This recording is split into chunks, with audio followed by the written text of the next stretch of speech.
Okay. Hello, cats and cupcakes and friends and french fries, and good to see you all. It is Sunday evening here in beautiful Northern California. Well, actually, it's been kind of crappy and overcast, but it's still beautiful. It's all beautiful. Just if you're up, if you're sucking air, it's beautiful. Because the alternative is nowhere near as much fun. Anyway, so all is good here. I hope all is good for you. Um, I was mortally afraid I was going to have two disastrous sports ball losses this weekend, and fortunately, the second one was not a loss. It was a victory for the team that I support, which means absolutely nothing. It's completely, what's the word I'm looking for? It means nothing. It is insignificant. But it's funny because we invest so much, some of us anyway, those of us who are sports ball fans, we invest so much of our sanity, of our happiness and hopes into a bunch of professional athletes who have nothing to do with the area that they live in, most of them. But it's still, God, I was really depressed last night because of one outcome, and I'm much more cheerful tonight because of another outcome. And both of them will mean absolutely nothing to me on that hopefully far off day where I am lying on my final bed of whatever, getting ready to snuff it. I'm not going to be thinking back and going, dang, that was a great game. Or, oh, God, I can't believe we lost that one at the last second. But that's how it is anyway. It's up, it's down, it's round, it's about. So what else do I have to report? I'm still just on that same mode I've been in for weeks and weeks now, which is just working on stuff, cranking away at the Third Ordinary Farm, hoping to get that finished before too awfully much longer so I can get started on the next book.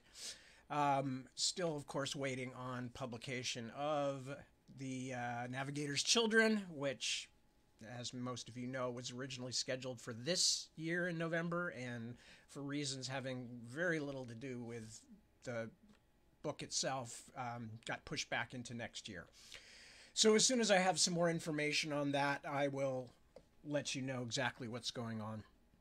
I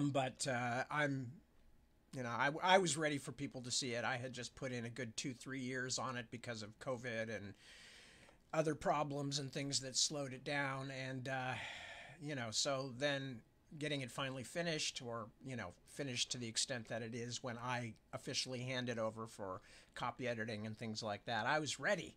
I was ready for people to see it, and now we're having to wait. I hope it will be worthwhile. I think it will. A lot of things happen in The Navigator's Children. Some things from the past of Ostenard become clearer.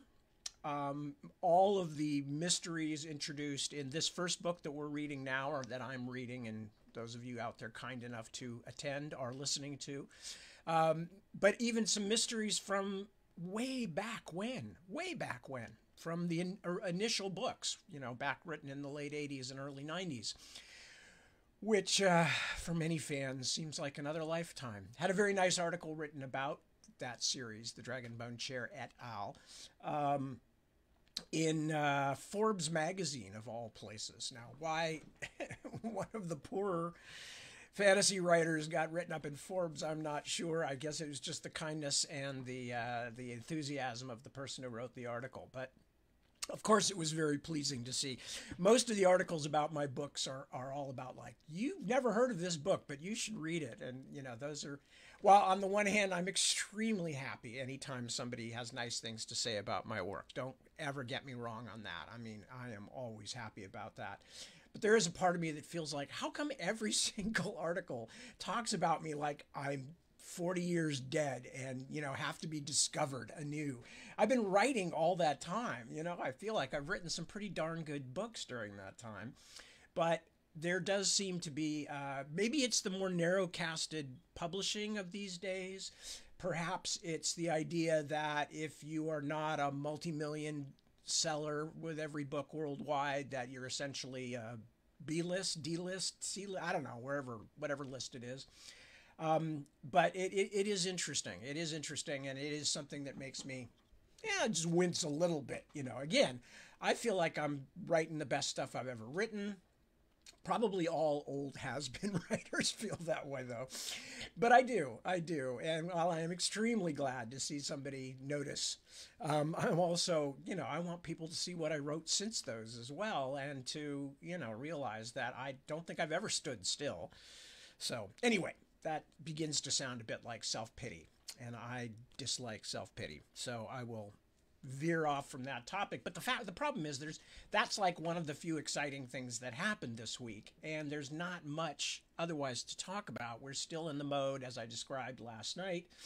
We're still very much in the mode of trying to get ready to move again, and dealing with everything that goes with that, which is very complicated, and dealing with trying to get our kids situated out into the world, which is more complicated than you would think, unless you've been in that situation yourself, when having to get 420 somethings all, out in the world at the same time, which is no picnic. It's an interesting set of problems and challenges.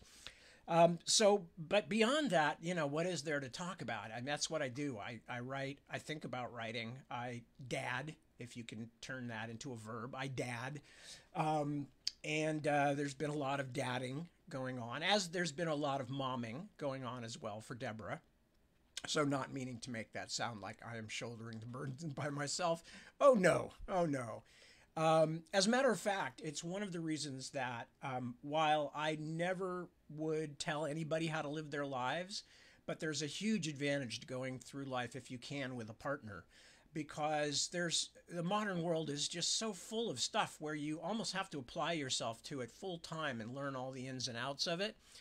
And and whether that be your profession or just the stuff that you need to do to get by in the world, it really helps if you've got somebody that you can flip off with and switch off with, and that they can handle some stuff and you can handle some stuff.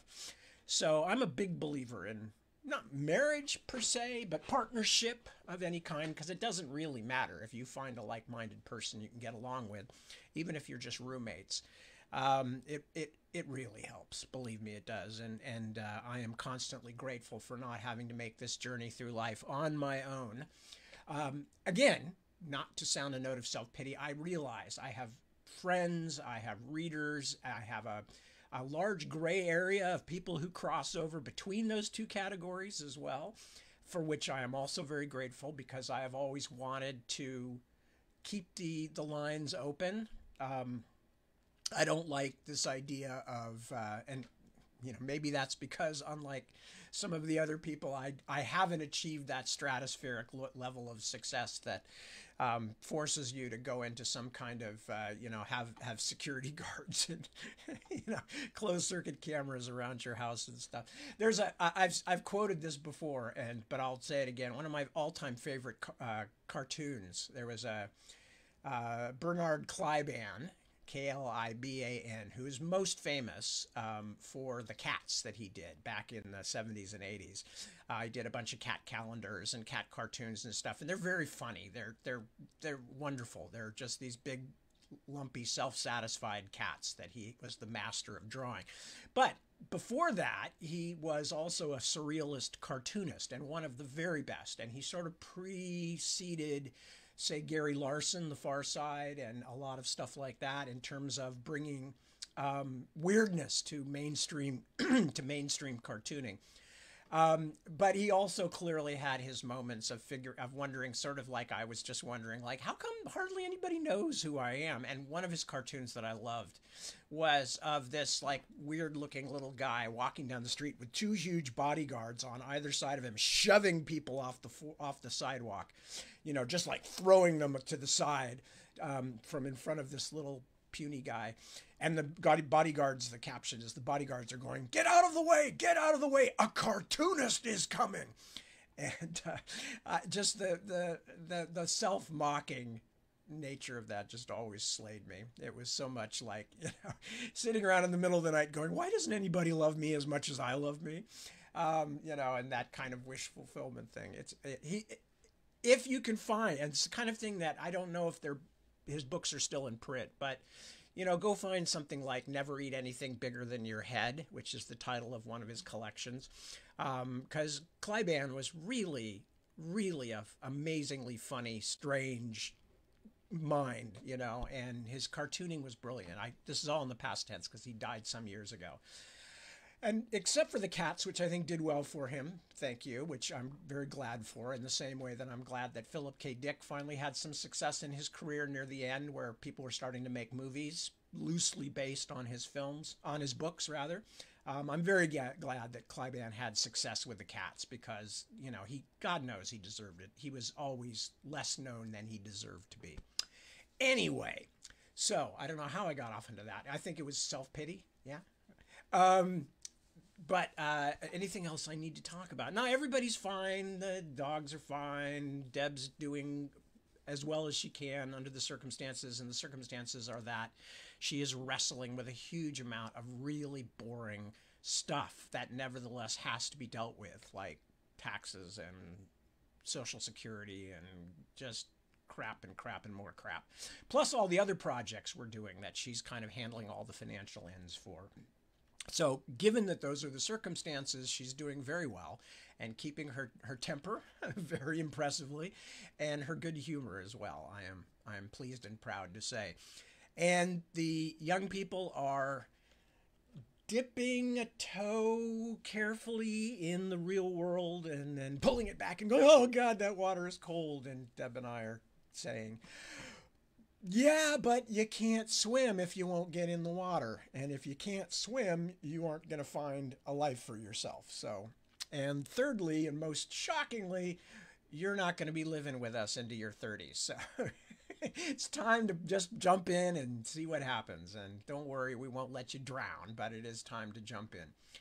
So with all that said, let me check in and see if I can actually see any of the people who have checked in. And okay, let me see. Okay, so I've got comments from Kristen. Hello, Kristen. From Christopher Berry. Hello, Christopher. James, as always, good to see you, James. Barb Ann, a pleasure. Angie. Hello, Angie. Becky. Hi. Emily. Good to see you too, Emily. That's Emily Bell. Ron, of course, the redoubtable and indefatigable Ron Hyde, who has done so much work on these books, including the one I'm reading now, Witchwood Crown. Isaac. Hello, Isaac. Good to see you. Claudia. Hello. Ivan, my old friend. Good to see you too, buddy. Medardo. As always, a pleasure. Un placer verte. And Tracy McClatchy, good to see you, Tracy. Don't go away. I'm just checking in here, people. Ray Weatherford, hello, Ray. Kelly, hello. That's Kelly Kenrick. Susan Shamblin, and 4 more. One of whom must be Tash, because I see Tash there. And one of whom must be Anna, because, oh no, I already said hi to Anna. And Sarah, I don't know if I said it. Yeah, no, Sarah's at the top of that list.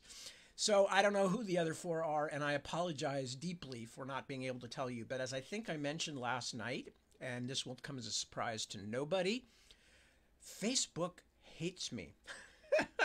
I mean, I don't take it personally. I don't think that they, as I said last night, I don't think there's somebody who actually is in charge of the Let's Bedevil Tad department.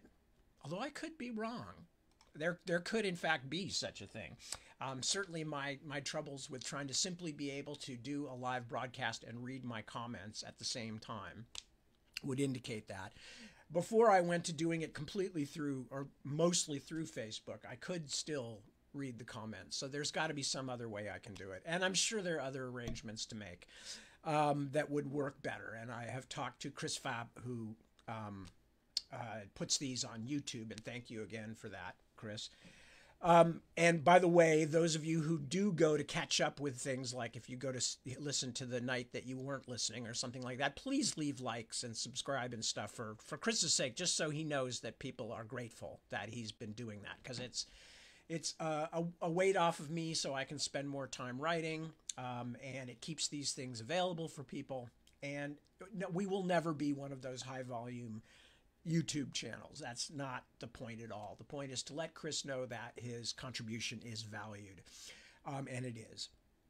Okay, so where was I then? Was that anything else I was going to say?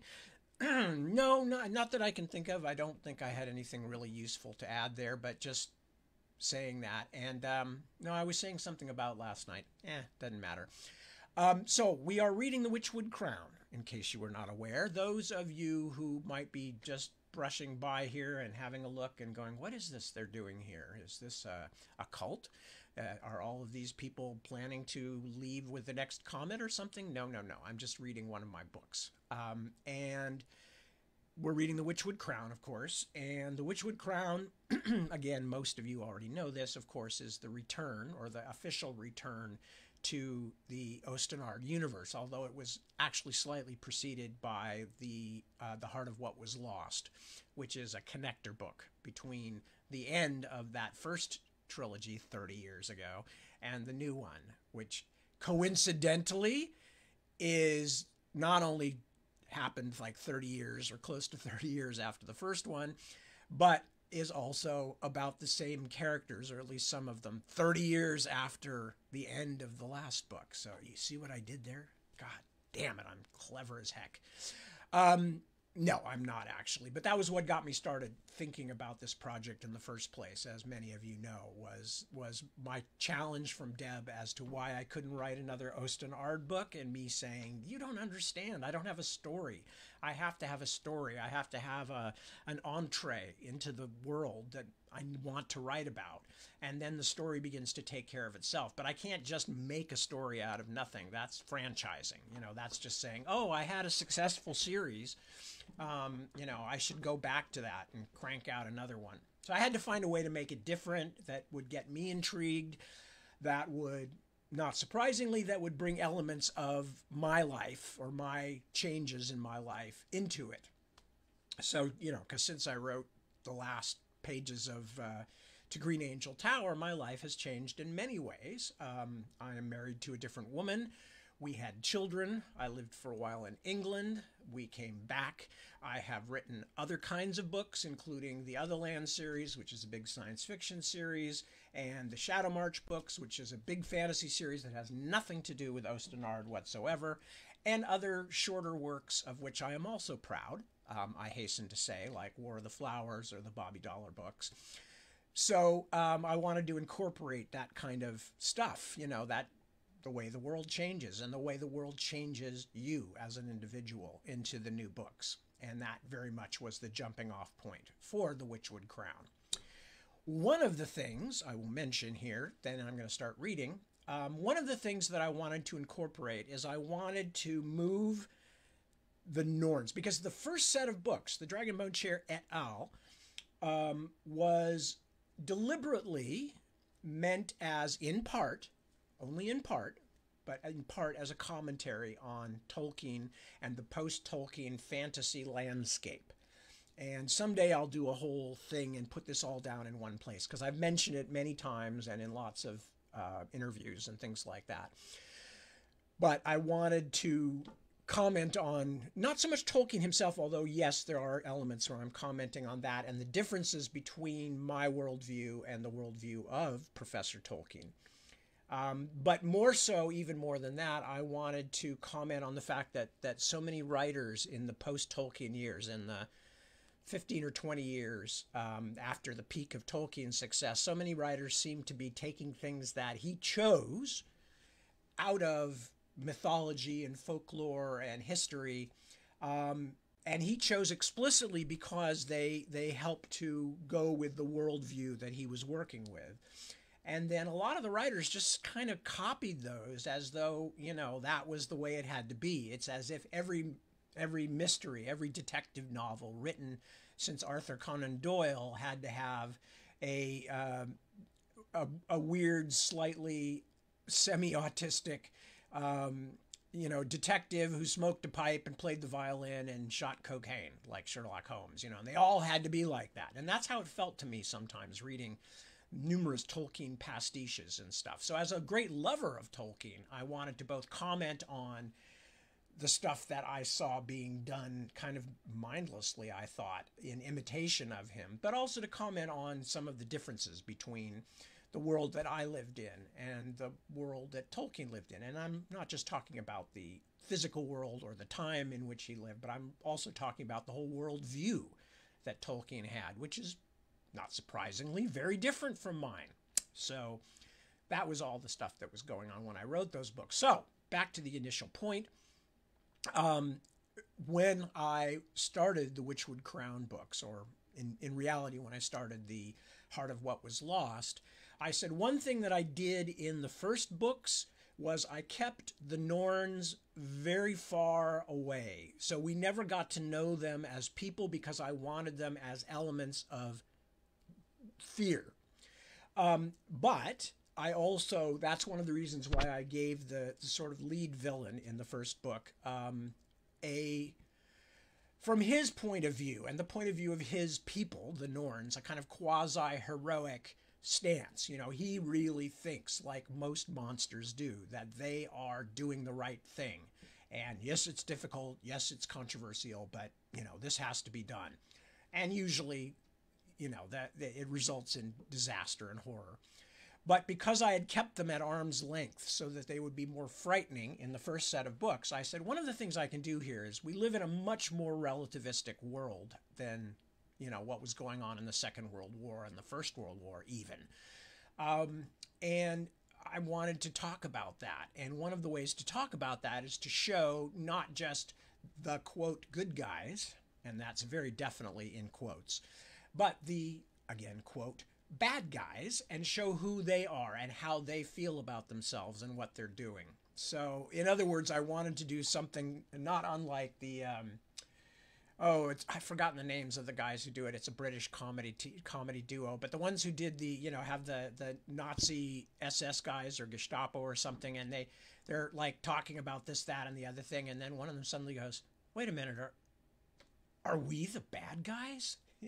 Which, you know, I loved that. Not, I mean, obviously they are, but, you know, just the fact of that, like, oh my God, I never thought about this before. So I wanted to see the Norns from a more up close and personal viewpoint. And one of the ways we do that is by having characters who are of that group and getting into their heads a little bit.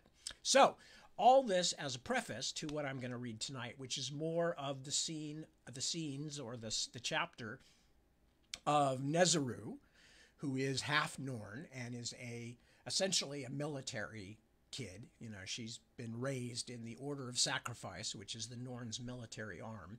She is also the daughter of a full-blooded Norn, Vieki, who's an important character, who's an important figure in the Norn hierarchy. And her main goal is she just wants to make her order and her father proud. And she has wound up on this island as part of a mission to bring back the bones of Hakatri, the brother of the Storm King, who was, of course, the villain of the first set of books, the Dragonbound Chair, etc. So that's where we're at.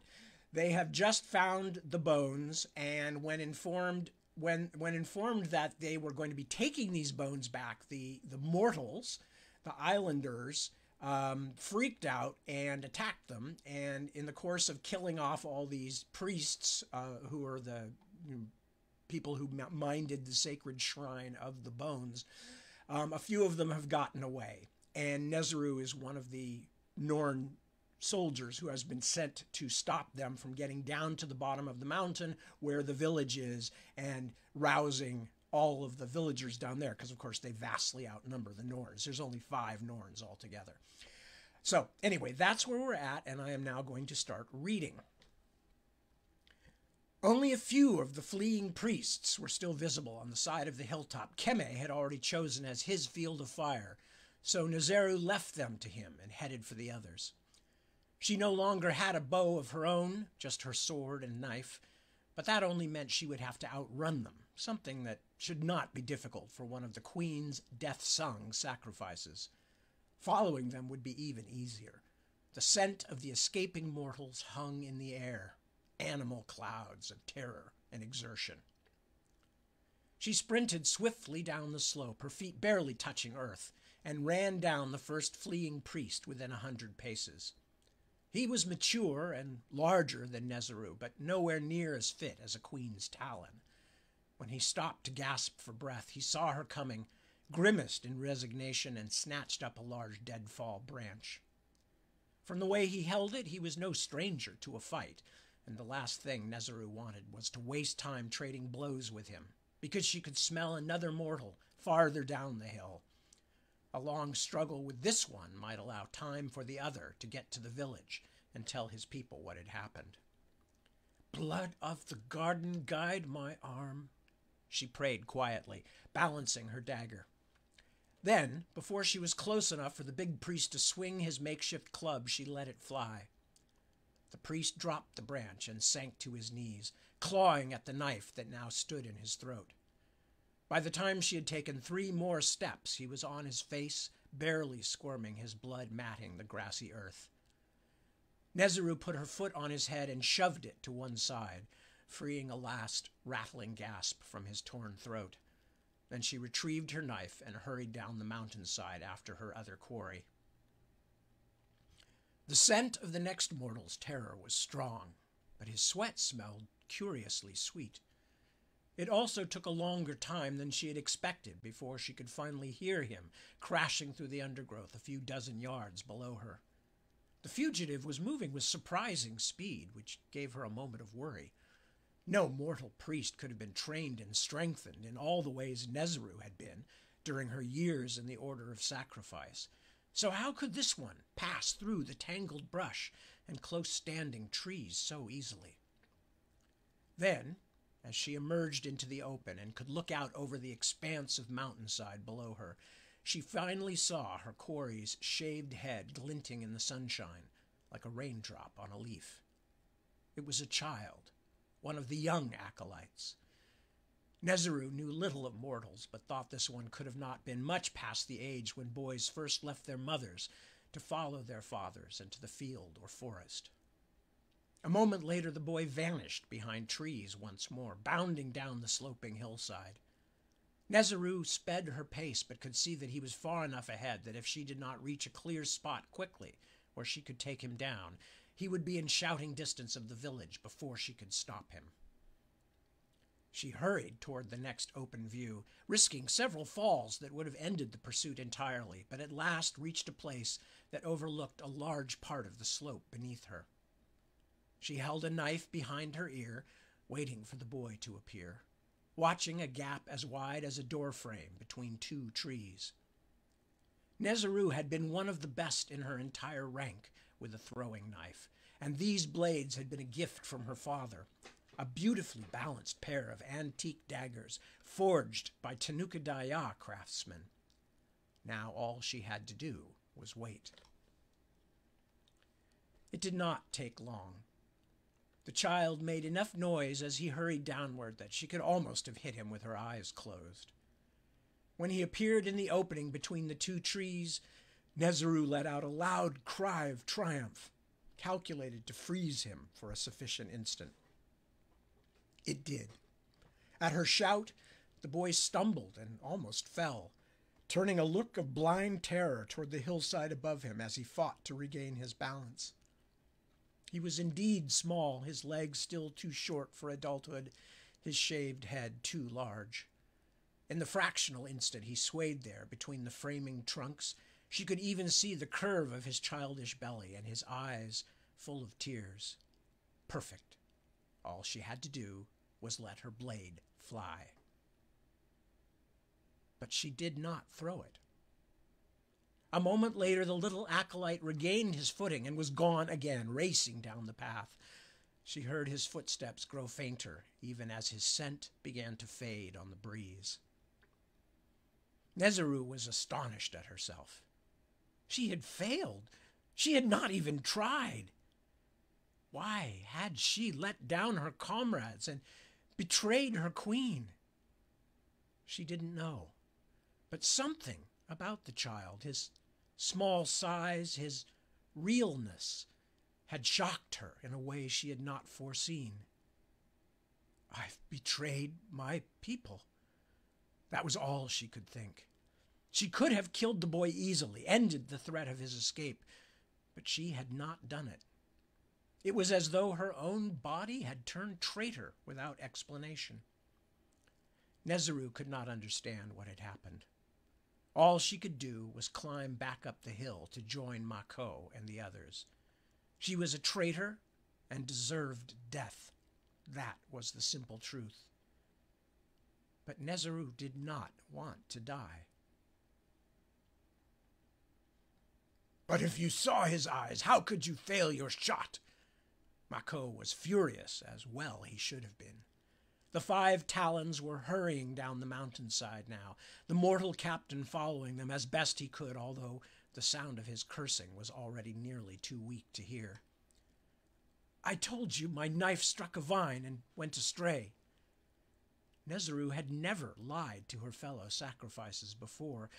It was a bizarre sensation, like discovering that despite what everyone said, she could actually walk upon thin air. But, as with walking on air, she could not believe it would last, and the knowledge of what would happen when the truth of things reasserted itself terrified her. "It is bad enough that I failed, but to evade punishment like a coward by lying to my hand chieftain?" She felt as though she, not the wrinkled mortal priest, had been the one whose head had been cut off. Everything she had thought, everything she had believed, had been dashed to pieces in an instant. "Let us not waste time talking," pleaded Saomeji. He was carrying the bundle that contained the bones as he ran, cradling them as a mother would cradle an infant. "The singer is right," said Mako. "We will speak of your failure later, Talon Nezeru. Now we must be silent. The mortals may not wait until we reach the village to attack us." He was right. The mortals did not wait. Before the afternoon sun had fallen all the way behind the mountain, the Talons were attacked by a group of men from the village. Unlike the priests, these had armed themselves with bows and arrows, with knives of bone and stone clubs. Sadly for them, they were not fighting other mortals, but trained soldiers of the Queen of the North. Ibi-Kai took an arrow wound in his arm, and Nezeru herself only avoided having her skull smashed by throwing herself between an attacker's legs and hamstringing him from behind. But in the end, the armed islanders fared no better against the Queen's Talons than had the unarmed priests. Nearly 24 bodies lay on the ground when the village men finally retreated, and none of the corpses belonged to the Hikedaya. The day was all but over by the time they reached the base of the mountain, the sky purple as a bruise, but the village was bright with fires as Nezeru and the rest of the Hikedaya came down out of the heights. A mass of villagers waited on the beach of the bay where the Black Rimmersman's ship Ringlight lay at anchor.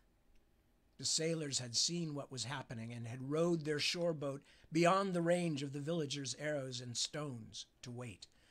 Nezeru wondered how long it would take to swim out that far.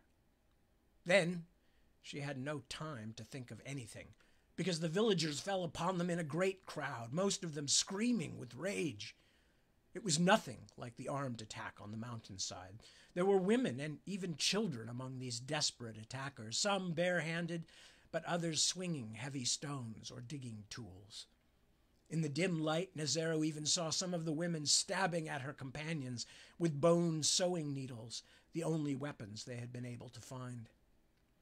In the chaos of fighting her way down to the beach, Nezeru had to take what came, but she did her best not to kill children or women unnecessarily. Instead, she pushed them away or knocked them witless with the pommels of her sword and dagger. Saomeji beside her, clutching the sacred bones against his chest, seemed to have no such compunction. Each time an islander approached him, his bare hand darted out like a striking snake. Everywhere it touched, there was a flash and a thump of air, then the smell of burning flesh as another assailant collapsed to the ground.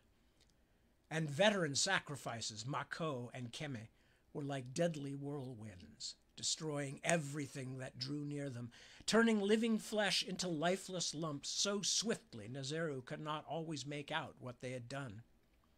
At last, Mako fought his way down to the edge of the beach, his face covered with bloody scratches, his long white hair pulled free of its elaborate coiffure and whipping in the breeze like a ragged banner. The longboat began to row toward them. Mako turned and grabbed Saomeji, then shoved him out into deeper water. The singer lifted the bones high above his head as he waded out, paying little attention to the villagers' crude arrows splashing around him. Mako followed, backing into the bay until the waters reached his waist, protecting Saumeji's escape. Nezeru had fallen behind the others and now had to fight her way clear of a group of older men and women to get down to the strand.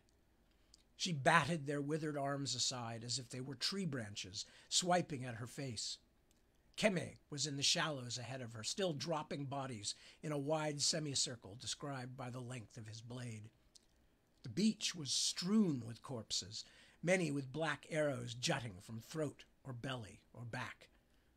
The whisperer, Ibikai, stumbled along just behind Keme, holding his wounded arm close to his side, head down to make a smaller target as he splashed toward the shore boat. For a moment, Nezeru thought they had escaped, but then she saw the ship's mortal captain stumble out of the forest and collapse, clearly all but exhausted. The villagers saw him, and several of them moved to surround him. Can the ship sail without its captain? Nezeru wondered. She hastened back through the shallows and leaped into the midst of the villagers, her sword slashing and biting. As the islanders fell away from their victim in surprise, several holding bloody wounds, Nezeru dragged the captain back onto his feet and pushed him ahead of her into the surf. She waited until he was up and moving again before following him. The rest of the Queen's hand had almost reached the longboat, with Saumeji and his precious burden in the lead. My fellow Talons will leave me here, she suddenly realized. As they should. The Queen would want it so. If I cannot get to that boat, they will leave me here. She knew what being captured by the furious villagers would mean. However these people might have come to have Hakatri's relics, it was clear that they worshipped them. We have stolen their god. Something struck her full in the back, an impact so sudden that for a moment she thought she had been arrow shot. Then she felt hands pulling at her hair, nails scraping her face, and heard the wordless howls. Her sword had tumbled to the sand just beyond her reach, but she managed to curl her fingers around one of her throwing knives and pull it from her harness. She stabbed backward, catching something with meat on it. Somebody screeched just behind her ear, and the grappling arms loosened for a moment. Nezeru smashed backward again, this time with the pommel of the knife, guessing where her enemy's head must be, and felt the satisfaction of impact. The burden fell away from her. Nezeru crawled forward until she could reach her sword, but even as her fingers closed on the hilt, she was attacked again and had to turn and try to push her assailant away. The figure was small, but fat around the middle, something she had only an instant to note before she managed to roll out from under the grasping, mad thing. She could hear Mako out across the water, calling to the sailors to hurry, but she could hear other, angrier cries from much nearer, and knew that whoever had attacked her would soon have help. Finally free, she staggered upright and saw that her attacker was a young woman with dark hair in a wild tangle and eyes red with tears. The woman's hands curved into claws as she caught up to Nezeru again, trying to swipe at her face. Nezeru thrust with her blade through her attacker's robe and into the rounded body, then pushed the blade deeper. The woman's eyes bulged, and she opened her mouth as if to speak. Blood was on her tongue and her teeth. Then she fell heavily onto the sand, and a blood-spotted bundle rolled out of her robe. A baby had been strapped to her chest. Nezeru's sword had pierced them both. My father, Lord Vieki, I am sorry, was her first thought. How shamed you will be to have such a daughter. A bone-tipped arrow snapped into the sand near her foot, scarcely a hand's breadth from the dead woman's slack face. Nezeru turned and ran into the water. Chapter 13, Lady Alva's Tale. Enough of weeping, friends, Simon declared loudly. Since the good old Duke died, it seems like that's all we've done for days. Tonight will be different. By royal command, we will drink and laugh. We hardly need a royal command for that, husband, Miriamel pointed out. And in any case, it's not truly a royal command unless I add my voice. Well, he took a long drink from the cup that had already been twice refilled by helpful servitors. Do you? Do you need to ask, she said. With all our friends here? Yes, husband, I agree that we have wept more than enough. Let us put away our grief for one night and celebrate Isgrimner's life. And our own lives too, said Eolair, smiling, for we have all endured much to be here today. And some would say the world is a better place for it, said Tiamak, wiping beer froth from his mouth. Isgrimner contributed much to that. Simon was amused. He could almost believe that the usually abstemious Ranaman was getting a bit tiddly. You speak truth, brother Tiamak, and I salute what Eolair said as well. We are all friends here, but we are friends with a history few can match. He looked around the hall where the Duke's great-grandchildren frisked on the rug-draped floors and a large, comforting fire burned in the hearth. Friends, and the family of friends who are as good as family? Or do I mean as good as friends? Never mind, he raised his cup. Let us drink also to the new Duke, Grimbrand, the new Duchess, Sorda, and all Isgrimner's fine family. The others echoed him.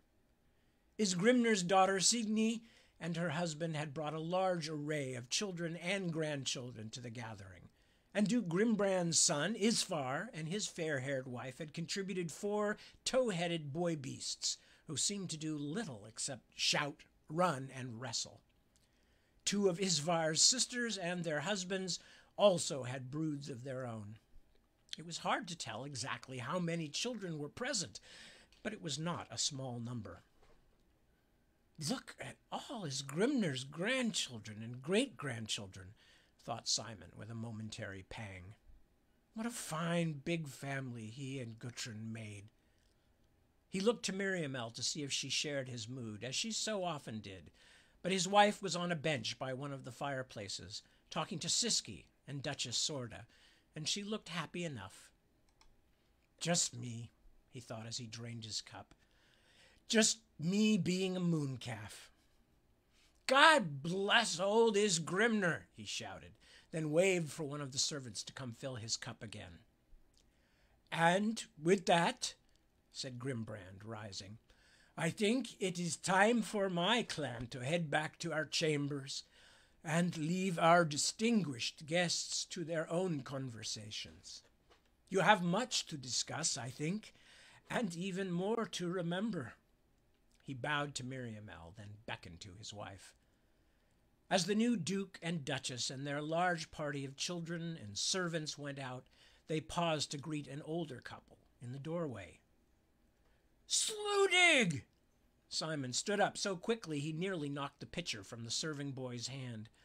God bless you and keep you, you old badger! I have been looking for you since the funeral. The Rimmersmen, who had broadened considerably since the days they had marched across the north together, spread his arms. Am I allowed to embrace the king and queen? The king would be angry if you didn't. Simon let himself be enfolded in the northerner's bear-like grasp. Mary, come see who's here. It is Sludig the Dour, masking as the Earl of Engby. Jarl of Engby, Sludig told him, smiling deep in his beard as he returned the embrace.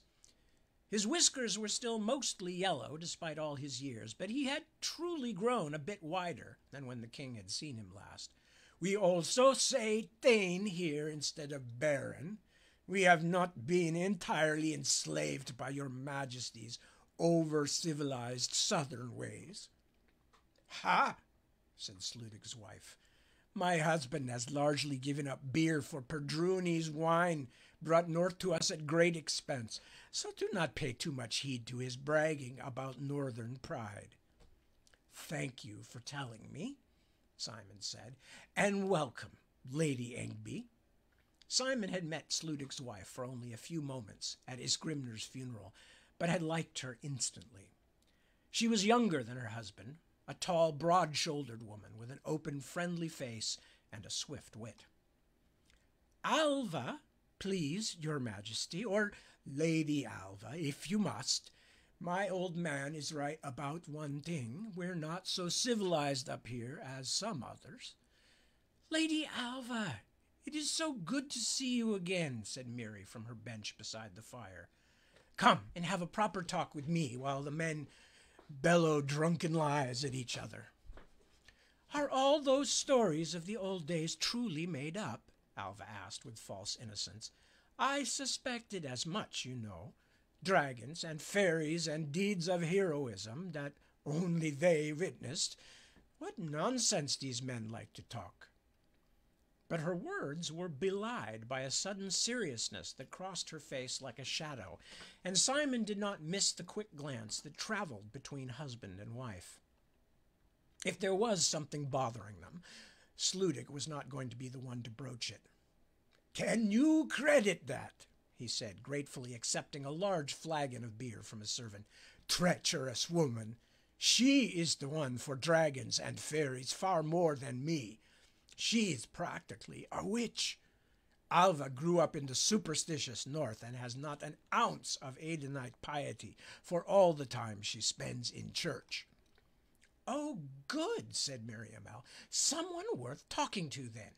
Come and join us, Lady Alva, and hurry.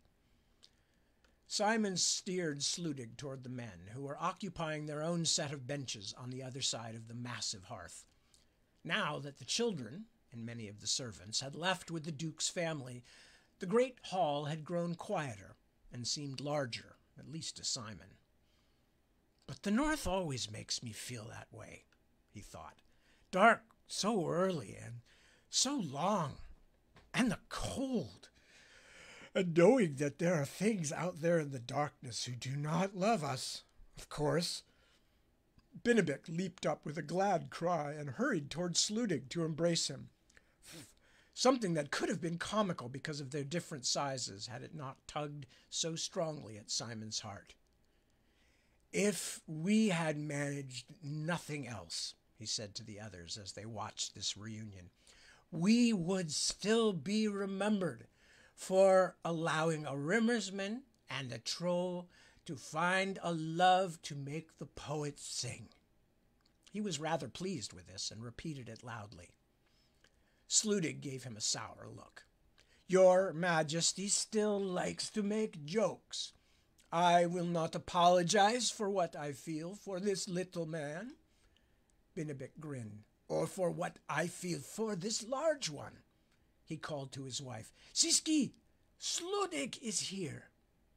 She knows, I think, Eolair said. She is talking to Sludig's lady even now. Look at us all, said Sludig, spreading himself gratefully on a bench beside Benedict. A little fatter, some of us, Sludig pointed out. Some of us, Majesty, are not all legs and nose like a stork, growled Sludig. It is only right for a man to become more substantial with age. But a great scarecrow like you, king or no, is something that only frightens the children. Ah, you are still too sober to make sense. Drink up. Simon found himself a spot on another bench where he could watch the others talk from a little distance. With Sludig's arrival, he felt as though a circle had closed and something was completed. The old friends who had known each other since the days of the Storm King's War were quickly lost in reminiscence, talking of old terrors and of equally distant moments of joy and wonder. The beloved voices washed over him. Someone sat down beside him. Are you being well, friend Simon? I am well indeed, Benedict, and so much better for seeing you and hearing your voice. Where are your daughter and her man tonight? You may believe or not believe, old friend, but they are with your Prince Morgan. Little Snennek has taken a liking to the prince, and they are spending much time together. Simon did not want to think too much about his errant grandson. Are you happy with him as a match for your daughter? Snennek, I mean. Benedict laughed. The familiar sound warmed Simon, made it seem for a moment as if time really could be cheated. It would be making no difference at all. If I did, I am thinking. Canuck women are making their own minds up about the partners they are wanting, as Siski did when she was choosing me over her parents' wishes. The expression the little man wore as he looked to his wife made Simon's chest ache a little. Did he and Miriamel still gaze at each other that way? He hoped so. But, as it happens, Benedict continued, I am also liking Snennek. True it is that he is having too much pride, as the talented young often are having. A man who only wants to step on unbroken snow, as we say on Mintahawk. Yes, sometimes young Snennek is being a bit of a braided ram. In the moment of silence, Tiamak's voice rose above the others. No, Eoler speaks the truth. I am a married man now. By our good Lord, I wish you well of it, said Sludig. What is the woman's name, so I may pray for her poor soul? For a moment Tiamak seemed to bridle, then he heard the laughter of the others and realized that Sludig was jesting. It was hard to tell with the Rimmersmen sometimes. In his younger years, Sludig Two-Axes had been a serious, often sour-faced man, but age, or perhaps Lady Alva, seemed to have mellowed him. You are a wicked man, Jarl Mischief, Tiamak said, wagging his finger. But I will tell you anyway. Her name is Thalia. Is she Nabanai? That is where she was born, yes. I met her in Quanitapul. She had been a nun. A nun? Sludig looked around in mock astonishment. So this little fellow stole one of the Adon's brides, right out of a nunnery? No wonder Isgrimnir thought him a fit partner for clambering through gant nests. You mock too much, Count Eoler said gently. Lady Thalia was no longer under the convent roof when Tiamak met her. She was serving as a healer in the poorest parts of Quanitapul, working with the Asteline sisters. A very noble woman. And all the nobler for marrying Tiamak, no doubt, Sludig said. At least she seems to have taught him to wear shoes. But the Count is right. I make too many jests. Tiamak, I am truly happy for you. A good marriage can redeem even the wickedest fella, and you were already one of the best of men. Tiamak smiled. I could not agree to that, my good Jarl, but I can agree that both you and I have been lucky in our mates. Hear, hear, said Simon, lifting his cup. A toast to all married men, and cheer for the best of women, their wives. Methinks the king has had too much to drink, the queen said, and yet she was glowing. Elvritsala Castle. Sorry, this is a new section. I usually pause a little longer there. Elvritsala Castle had fallen out of sight, blocked by the imposing nearer shape of the cathedral, as the prince and the two trolls made their way by diffident moonlight down to the lake that lay at the heart of the city. The snow had stopped falling, but the north wind still cut like a knife. I think it's time for a little more of that kang-kang, said Morgan. One swallow is not enough to ward off this chill. No, with sorrow, Morgan Prince, said little Snenik. Afterward I was saying, and afterward it must be. Not only is there some risk, but you also will need a clear head to appreciate the cleverness of my device. A day spent with the trolls in the castle was one thing. Morgan had quite enjoyed drinking fiery kang-kang and trying to puzzle out Snenik's and Kina's strangely amusing speech. Wanting more, he had even declined the chance to accompany Astrian and the rest down to the Kopstade tonight. But following little Snenik through bitter cold wind to the arse end of Elvritzala was another matter, and Morgan was already regretting his choice. This end of the city was mostly dark, with only an occasional lantern to paint the angles of the streets and buildings, and a few fires burning in the small, high-roofed houses.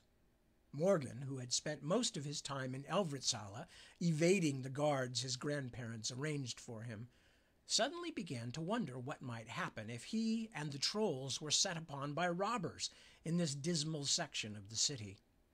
Was that why little Snenik wouldn't give him any more of the reviving liquor? Because the troll expected a knife fight with angry Rimmersmen?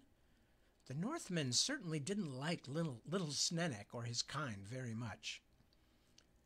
Morgan didn't have the chance to ask, because Snenik put out his arm and waved the prince to stop. No farther, not yet. Soon there is an icy down-slipping. I have been here already because I am a great one for learning and preparing. Is that not so, Kina? His betrothed, who had been following them as quietly as a shadow, nodded her head vigorously. Preparings, yes, she said, and there are learns, too. Many of them my Nukapik is having. Oh, and most, yes. Morgan thought he could see her smile. Because that is how it must be. I will be singing man of all Mintahok one day. Learning is my duty. Wisdom is my destiny. He turned to Morgan. You see, not only princes are having these destinies. Morgan could only shake his head in confusion. Why did we stop? Is it time to go back? Ah, not for going back, but so I can be showing you my cleverness. Little Snenik shrugged off his pack and rummaged in it, then began to pull things out that made jingling noises as he piled them on a stone. Put on these, he said, and tossed a clinking something onto the snowy ground beside the prince. What are they? Morgan lifted one, and it poked painfully into his finger. The object looked like nothing so much as an iron horseshoe, but longer, and the bottom and sides were covered with sharp spikes, almost the size of house nails, each as long as the first joint of his finger. Long rawhide straps dangled from the spiked irons, like some foppish decoration. Climbing spikes they are, of course. Snenik was strapping on a pair of his own, deftly weaving the straps up from his feet through various tie rings, then to his ankles, like the ribbons twined around a Maya tree. We use them most time only for traveling in the highest of mountains, but it is icy where we go next. Also, they will be part of my surprise. Morgan stared helplessly. He could not for the life of him make sense of how the things were supposed to be used, and he wasn't certain he wanted to use them anyway. Kina saw his dismay and came to help, showing him how the flat parts pushed against the soles of his boots, and how the straps should be wound around his feet and ankles, then tied above his calves. It took several tries before Morgan could figure out how to climb to his feet while wearing the odd things, without tripping or gouging himself, since spikes protruded not just from the bottom, but the sides as well. Ah, said Snenik, you are looking a tall troll for certain, Morgan Prince. Are you now ready? Ready for what? Good. Follow then, and I will show you. And just like that, little Snenik slid between two piles of rubbish that had once been dwellings, but had long since tumbled down and been cannibalized for their useful bits by the locals. It is not fall to death," said Kina reassuringly. "You go, prince friend. Lowlander can climb down here without frightened." As she promised, what lay beyond the edge of the city here was not a steep cliff, but rather a descending slope of mostly flat stone, cracked and heaved up in places. Beyond it lay a great misty openness whose details Morgan could not quite make out, flat and white as a fallow field covered with snow. "What?" he asked, then felt his foot begin to go out from under him. The sheets of rock on which he stood were covered in ice. He did not fall completely over, but saved himself only at the expense of a crack to his knee and scraped palms. "Do not talk with Kina," called Snennek over his shoulder from farther down the slope. The husky young troll was scrambling with surprising ease across the icy surfaces, headed toward the misty white flatness below, and his words were faint in the wind. "Her words, however full of sense, will bring you distraction and tumbling. You must instead be watching your feet." And I think that's where I'm going to stop for now, because we still have much chapter. Oh, hello. There you are. Hello, Tad. I went out of focus there for a minute. Anyway, yes, we are going to stop there until next week. As far as I know, and again, I am never absolutely 100% certain about anything because life is a bit chaotic at the moment. But as far as I know, I will absolutely be reading again next week. And I actually just had a plan, which I'm going to, or not a plan, but an idea, which I want to bounce off of you all next time. So be sure and tune in. I'll be back at 1 o'clock in the morning, Sunday, next week, which is, I guess, what, the 10th? And then I will, again, this is barring acts of God or acts of family or acts of anything. Excuse me, an eyelash on my glasses. I will be reading, as far as I know, at 1 a.m. on Sunday and then again at 7 p.m. This particular slot, which you all have joined me for. And we will continue because we have lots to read still. So with that, just wrap it up by saying thank you as always that you are here with me. I appreciate it very much. Take good care of yourselves. Take good care of your loved ones, your friends and neighbors. Help everybody you can because we're all in this together. And I will see you very soon. And what can I say? Some writers may be able to survive without readers. Not me. So I value you all very much. Thanks again. Peace, and I will see you very soon. Thanks.